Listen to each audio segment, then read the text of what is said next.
Hey amazing audience, welcome to Unraveled Tales. Are you ready to embark on a journey of exploration and inspiration? Through storytelling, we're here to spark your curiosity and fuel your passion for learning. So subscribe and let's start this delightful adventure together. Well my friends, today's story is, when I discovered that my wife of 6 years had cheating on me, I was totally devastated, so I did it. Okay, let's start the story and see what happened in there. When I discovered that my wife of 6 years had cheated on me 2 times and was going to do it again, I was totally devastated. I have read about all the emotions that overwhelm a person when they realize the marriage they thought they had was a sham.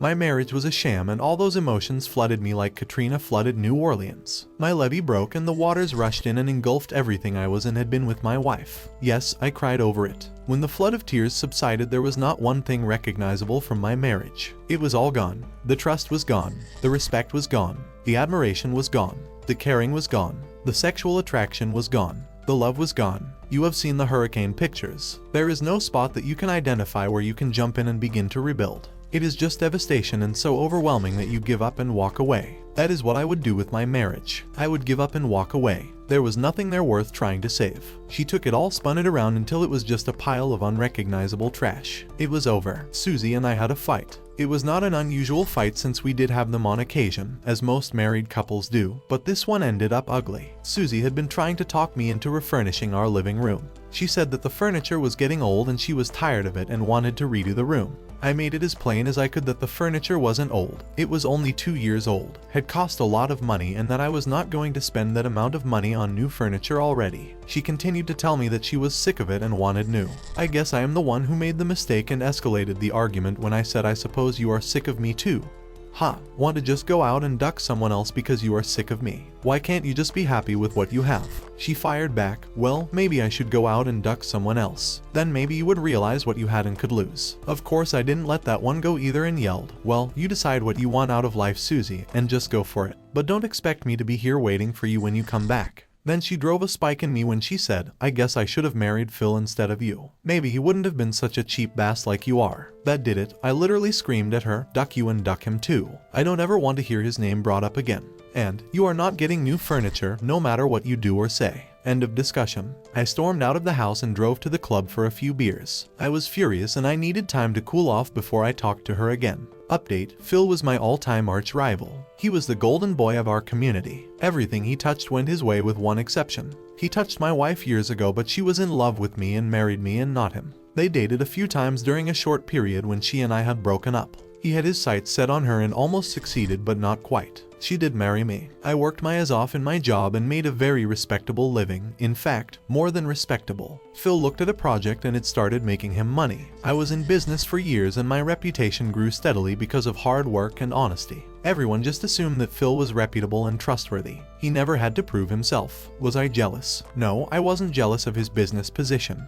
I was raised to work hard and be honest and reliable, and I would never be jealous of someone's success. But I was a bit sensitive of him when it came to Susie. I would always remember that she had gone out with him, that he had touched her. It was about 2 hours later, right around 9 p.m., and my cell phone rang. I looked at the number and it was my home phone number. I decided to let it go to my voicemail rather than talk to her at the moment because I was still pretty steamed, and on top of that I had a few under my belt and figured I might just say something I would regret later. A short time later I retrieved my voicemail and listened to her message. Larry, I called to tell you I was sorry for the things I said to you earlier. I guess you don't care enough to take my call though because you had to see it was me calling. Since you aren't coming home, I guess I will just go out for a while myself. See you later. That really cut it. I had started to come around after our argument, but now I was angry all over again. I got myself another beer and downed it in a couple of minutes and then went looking for her. I cruised through every bar parking lot in town and didn't see her car. I finally thought that maybe she had gone out with someone else, so I drove over to her best friend Patty's house, and sure enough, there was her car parked in front of Patty's house. I walked up to the front door and knocked. In about a minute, Dave, Patty's husband, came to the door and asked me,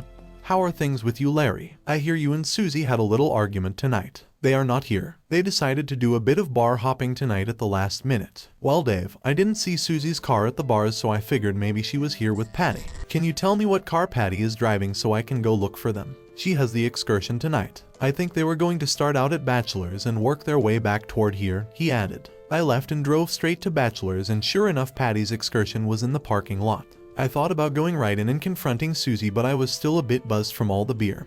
and thought it might be better if I just sat in the car for a while and sobered up before we had it out again. A few minutes after 11 p.m. they came out and got in Patty's car and left the parking lot. I followed at a safe distance, and as Dave had said, they drove to the down the hill bar and went in. I again sat in the parking lot for a while, just keeping an eye on things. I figured that it wouldn't be too long before they headed for the next place, and I wasn't wrong. At exactly 11:30 p.m. they drove to what I figured would be the next and last stop of the night, Fuzzy's Pub at the Ramada Plaza Hotel. Midnight rolled around and Patty came out of the hotel and got into her car and drove away. What the duck is this? I asked myself. Just how foolish was Susie going to be here? Was she going to do something stupid? I knew I had to find out. I got a baseball cap and my team shirt out of the trunk and put them on as some form of a disguise. Now I wasn't totally sobered up yet, so my disguise was less than perfect. You see, my name was on the shirt. I didn't figure anyone would pay that close of attention to it though, so I knew it was better than no disguise at all. Minutes later I worked my way into Fuzzy's and found an out-of-the-way spot where I could observe things. That is when I saw Susie with Phil, son of a BTCH. She was with Phil. They were at a booth against the back wall of the bar, about as far out of the way as you could get. I noticed that there was an empty booth right behind Susie, so I moved toward it with as much caution as I could muster. I needn't have worried. The two of them were so engrossed in conversation that they wouldn't have noticed a water buffalo getting into that booth. From where I was seated I could hear their entire conversation except the couple of times when he must have leaned forward to kiss her and whispered to her, "Thanks for coming, Phil. I didn't want to have to keep Patty out all night," she said. "No problem," Phil said. "You know I love it when you and Larry have a fight. That is the only time you let me have a piece of that sweet as of yours. 7 years ago you two split up and I got to duck that hot as of yours for a while, and twice more since you have been married. I am perfectly happy to give you another revenge duck tonight too. I wish you two would fight more often than you do." "Well," she said, "you know I love him to death, but when he pisses me off like tonight I can't help myself. I need a revenge duck just so he doesn't win." Update 1. As I listened to this conversation, the realization that she had cheated on me 2 times in the past 6 years of our marriage, and was planning on doing it again tonight, drove me to the condition I was in when I started telling you this story. She could say anything she wanted to say about loving me to death, but her actions proved otherwise. She ducked Phil to get even with me, to keep me from winning, as she put it. That is not love. That is a selfish, uncaring BTCH, and it caused all the changes I mentioned. Right or wrong, it destroyed me and my love. Don't tell me I am stupid because I won't listen. It is what it is, and I knew I didn't love her anymore. Oh, I cried over the loss, but it was over. I waited for a while, wondering how long it would be before they headed for a room. It wasn't long before I heard him say, "Well, Susie, you ready for me?" I could almost see the grin on her face. I knew it would be there because I had heard the words she spoke to him, and she always grinned at me when she said them. ... Lucky for them they got up and headed for the elevators. I was ready to kill. Maybe it was lucky for me because I think I actually may have done some serious damage to them. A short time later I followed them into the lobby. I couldn't tell what floor they had stopped on, so I went to the house phone and asked for Phil Major's room. The phone rang 3 times before he picked up, and I said with a slurred voice, "Ish, this room 312.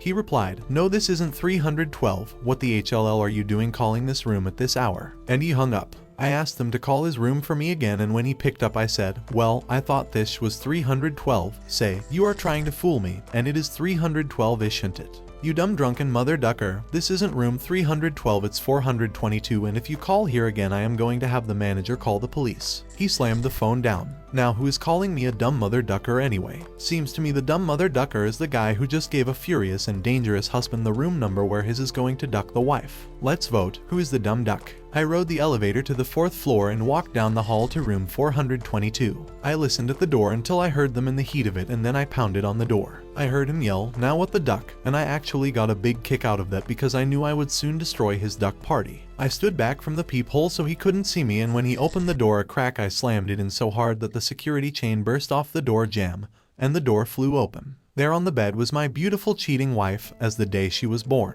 When I burst through the door she screamed and her face turned totally white. I am surprised she didn't pass out. Oh God, no, oh God, no. Phil finally got over the shock of me breaking through the door and yelled at me, "Larry, get your ass out of my room. I am going to call security. Remember what I said about dumb duck?" Well, I hit the dumb duck with one well-placed dot and down he went. There were several minutes when he did not move at all. I would have no more trouble with him. "Susie, you lying cheating BTCH. I know everything. I heard you at Fuzzy's and I know it all. Don't bother to come home tonight. It would be a big mistake." "Oh God, no, Larry, let me come home. I can explain. This means nothing to me. I love you." "Oh God, no. You heard me, you BTCH. Don't make the second biggest mistake of your life and come home." It will not turn out well for you. And yes, you can take that as a threat. I turned and walked out the door. I was actually surprised that I could be as calm as I was. I had wanted to kill them both minutes earlier, and taking only one punch at the dumb duck showed unbelievable control on my part. I know I was pretty abusive in my language to her, but it could have been much worse. When I got to my car, I got in and just sat there for a while trying to calm myself even more. I also figured I would wait around for a few minutes just to see if the police would show up or if Susie would leave with Phil. After about 15 minutes, Phil came out of the hotel and got in a vehicle and left. A few minutes after he left, Patty showed up again and Susie came out and got into the excursion. I was at least glad that the two of them hadn't stayed in the hotel room to duck after I left. It isn't as if the damage had not already been done, but that would have added insult upon injury, or fuel to the fire, as they say. That gave me an idea. I drove home and went to bed. I don't even know what time it was that the phone rang and caller ID showed it was Patty. Larry, I know you are upset with Susie and don't want her to come home, but I wanted to call you and tell you that she is staying with Dave and I, so you wouldn't worry about her. Patty, I wasn't going to worry about her anymore. I don't care about her anymore. You needn't have woken me up. What time is it anyway? It's 3 a.m. Larry, and you can't tell me you don't care. I know you love Susie and she loves you. She is here and she is crying her eyes out over how stupid she was tonight, and she wants you to forgive her and let her come home. Patty, she can't come home. Ask her if her stupidity goes back to the other 2 times she ducked Phil before tonight. Oh God, no, Patty said as I hung up the phone. I guess she didn't know about the other times Susie had ducked that is whole. Update 2. I am fortunate in that I am not one to get huge hangovers, and besides I had quit drinking quite early in the evening, so even though I was very tired, I was up and about by 8 a.m. By 10 a.m. I was ready for my confrontation with Susie. I called Patty's house and told her that Susie could come home if she wanted to. I was standing out on the driveway when she pulled in a few minutes later. Dave and Patty had followed her home. I am sure they were there to make sure I didn't hurt her in any way. When Susie got out of her car, her eyes were quite wide as she asked me, Larry, what is all of that in the front yard? Susie, that is everything I could think of in this house that would remind you of me. Everything you have ever given to me. Everything I have ever given to you. It is all of the pictures of our courtship and our 6 years of married life. I cannot think of one thing left in the house that will remind you of me. I even put the old furniture out here so you could go out and buy new like you wanted. And the last thing is this, and I held up our wedding picture. I walked over to the end table that used to sit alongside my chair and set the picture on it. I walked the few paces back to the driveway and dropped a lighted match into the trail of gasoline I had poured out to the driveway. It lit and the flames quickly retraced my steps back to the pile of memories of me. It wasn't long before the whole pile was engulfed in flames. That was one HLL of a bonfire. There was little left except for ashes and burned out furniture framing. I looked over at Susie, who was obviously in shock, and said, You win, Susie. I heard you tell Phil that you didn't ever want me to win. I hope it was all worth it. Our marriage is over. You can have everything else. I want nothing from this marriage. I only hope that I won't remember you either. You will be hearing from my attorney. Minutes later, as I heard the sound of sirens approaching from down the street, and a police squad car drove up and 2 officers came over to ask what had happened. It was a couple of minutes later that the fire department arrived to put out what was left of the smoldering mess. The gasoline had done its work and the pile had been reduced to charred rubble in minutes. This is just me destroying the remnants of a marriage in ruins, officers. I am sorry for the trouble I have caused. Needless to say, they took me into custody. As I was ushered into the squad car, I glanced at Susie and could see her sobbing.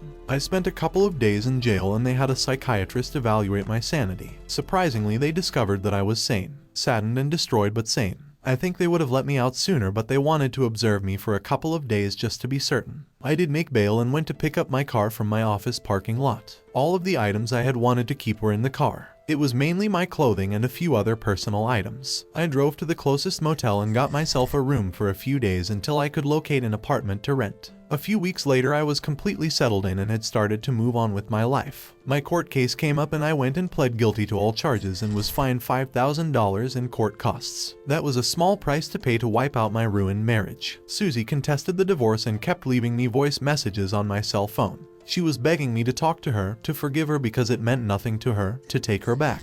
I left one message on our home phone when I knew she would be at work. I said, Susie, you tell me it meant nothing to you, but it meant everything to me. Do you understand? It meant everything to me. Goodbye. I never heard from her again. The divorce did go through and I gave her everything she wanted. I just wanted to be done with her. Phil's wife got wind of the whole thing and divorced him and really took him to the cleaners. Apparently, Susie wasn't the only wife that Phil consoled when they fought with their husbands. Final update. A couple of weeks after I barged into his hotel room and caught him with my wife, I ran into Phil at Fuzzy's. I think I must have surprised him because he didn't have time to get up and escape. I leaned on his shoulder as he sat on a bar stool and I told him that I was pretty sure if he hung around town he was bound to have some kind of serious accident someday. When his divorce was final, he started liquidating what was left of his holdings, and before too long his absence from town was obvious. Strangely, not too many people really missed him all that much. Well, I actually had hoped he would stick around town. I run into Susie around town once in a while, and every time she tells me how sorry she is and asks if I will call her to talk. I just nod and walk away, and to this day I have not called her, but she keeps asking. Who knows, maybe someday I will call her. Thank you for joining us on this journey today. If you enjoyed what you watched, don't forget to hit that like button and subscribe for more exciting content. Remember, your support keeps us going. Stay tuned for our next adventure. See you in the next video.